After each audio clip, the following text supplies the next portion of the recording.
In the early 20th century, the German scientist Alfred Wegener noticed that the eastern coast of South America and the western coast of Africa fit together nicely, almost like two pieces of a puzzle fitting together. Then Madagascar fit nicely around the side of Africa, while parts of India seemed to have a place as well. Despite heavy criticism, Wegener went on to publish the book The Origin of the Continents and Oceans in 1915, pushing the concept of what he called Urkontinent, meaning supercontinent in German, except in a 1920 edition of the book where, for a single time, he called the land the Pangaea of the Carboniferous, coining the term from the Greek pan, meaning the entire or all, and Gaia, meaning earth. Of course, it was the Latinization of this word that became the more common phrase now, Pangaea.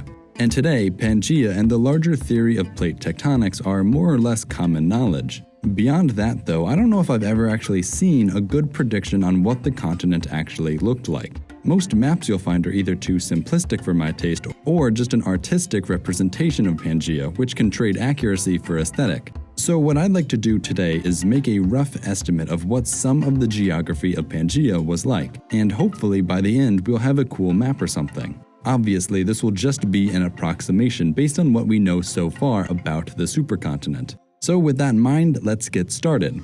First, Pangaea itself existed for around 160 million years, forming around 335 million years ago, and breaking apart roughly 175 million years ago.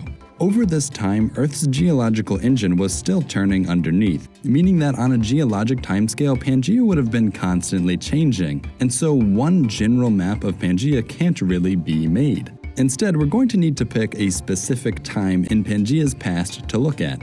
This one's going to be a bit arbitrary, but we're going to aim for between 190 million years to 230 million years ago. This was around the time of the Triassic-Jurassic extinction event, during which 20 to 30% of all marine species went extinct.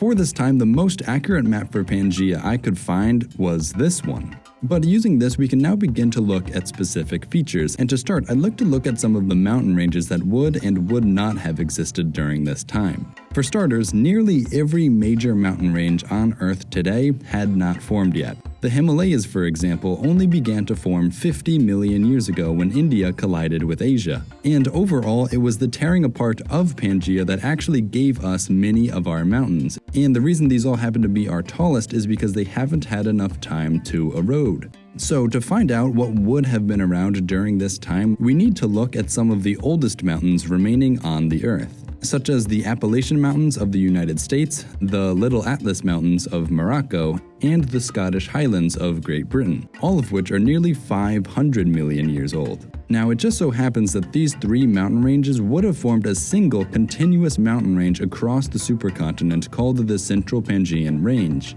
And while none of these ranges stand particularly high today, 4 different mountain building events in the past produced a mountain range that was once as tall as the Himalayas are now, essentially separating the continent between the two remnants of older supercontinents, Gondwana and Laurasia. It was only with several hundred million years of weathering and erosion that these once great mountains were whittled away to the gentle slopes of today.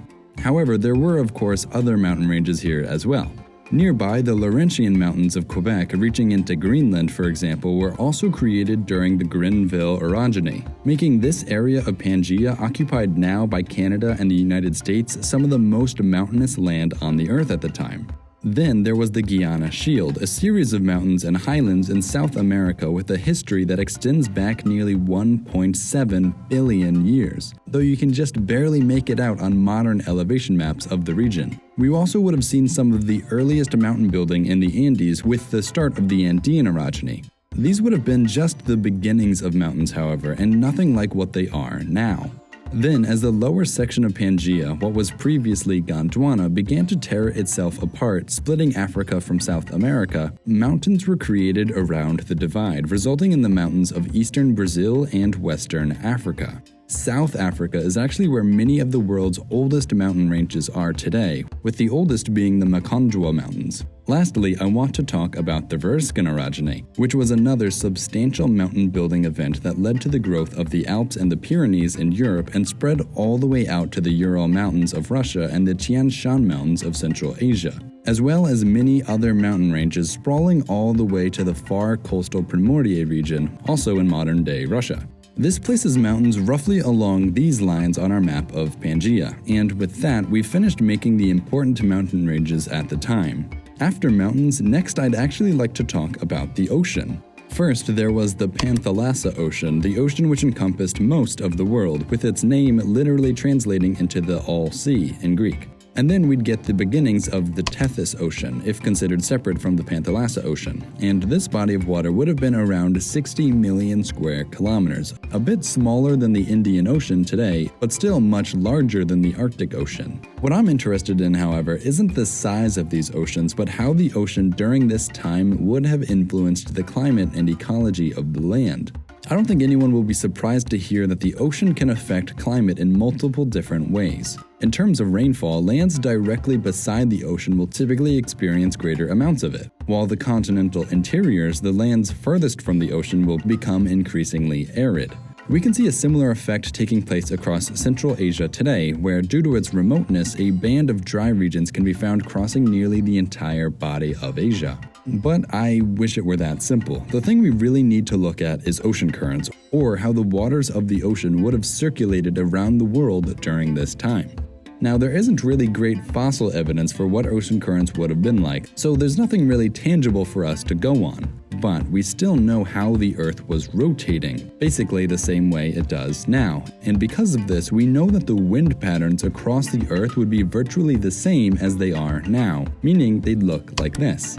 Now, it's the winds that push surface waters around, so knowing these winds, we can reconstruct a general schematic for water circulation, at least at the surface. First, by the equator, both winds from north and south push the water in a westerly direction, creating an ocean current moving to the west across equatorial waters. Because it's at the equator, these waters will also be warm water currents, which will be important later. This equatorial current would continue flowing westward from the Pangaea Ocean, pushing warm water into the Tethys until it reached land. Where this happened, the waters would have been diverted around. In the northern hemisphere, this sends water upwards and eventually back out, cooling down in the process. In the south, well, a similar thing happens as the water deflects and cools down a little before getting sent back east. Tracing these water movements onto the other side of the continent, we'd still have that westward moving current at the equator due to the trade winds. In the north, this current would have mostly deflected downward, with some of it straying into this northern inland ocean area. The downward flowing waters would begin warming back up, eventually joining the equatorial current, completing the northern ocean gyre.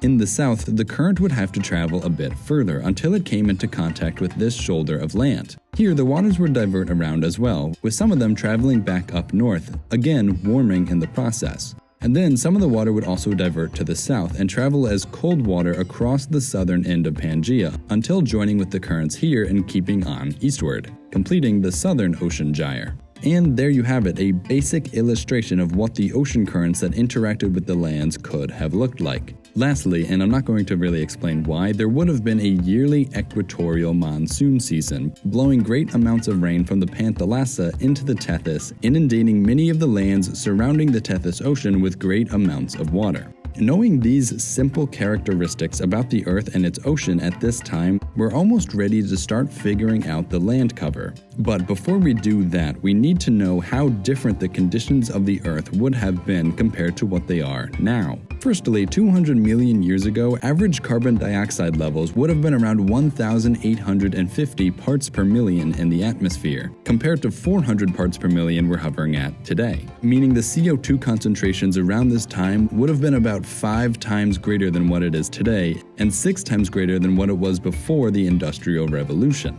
This would have resulted in global temperatures averaging roughly 3 degrees Celsius warmer than modern times. And while this might not sound like a lot, fossils from the North Pole 200 million years ago show subtropical and even some tropical plants growing here. And there's absolutely no evidence of glaciers or really any ice existing on Earth at this time, besides maybe within the mountain ranges.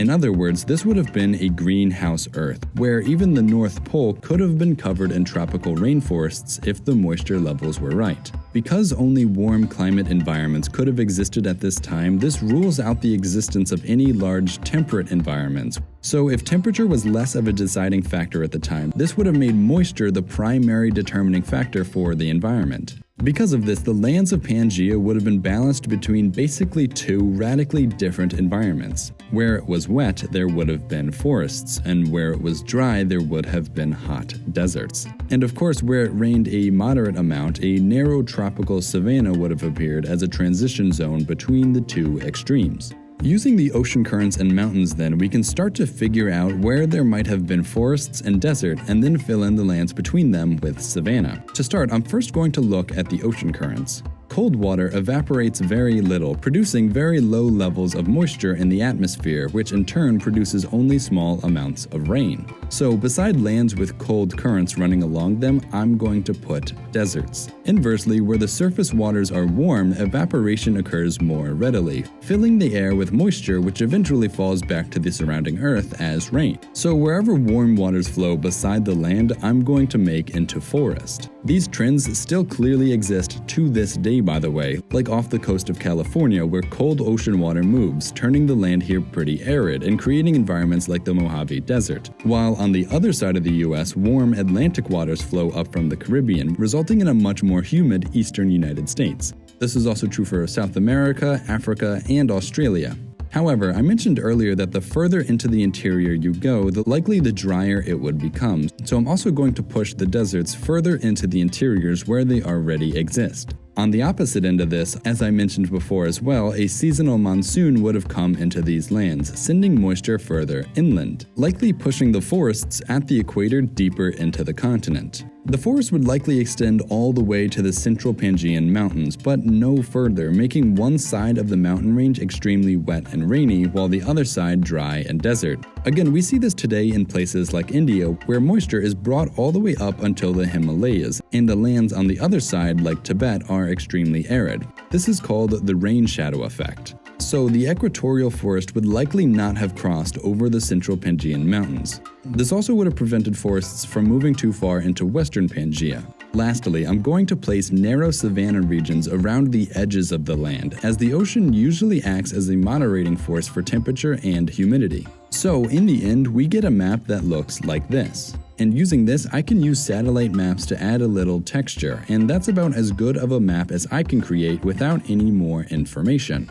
And the only better method I can come up with is to collect all the plant fossils dating back to around this time, determine what type of environment these plants would have grown in, and use them to reconstruct the landscape of Pangaea. But something like that is a job for more than just one person, and would actually require pretty substantial collaboration, so that's where I'm going to need to stop. I hope you enjoyed this video, and if you'd like to keep seeing more like this, I suggest checking out my Patreon. I don't do sponsorships on this channel, so it really helps to get a reliable source of income, and lets me plan things further into the future. Plus, you could get your name up here at the end of my videos like all these people. If not, well, maybe then just subscribe and let me know if you have any ideas on how to improve the map I made in this video. Maybe if there's enough additional things to look at, I could make a follow-up. Other than that, thanks for watching.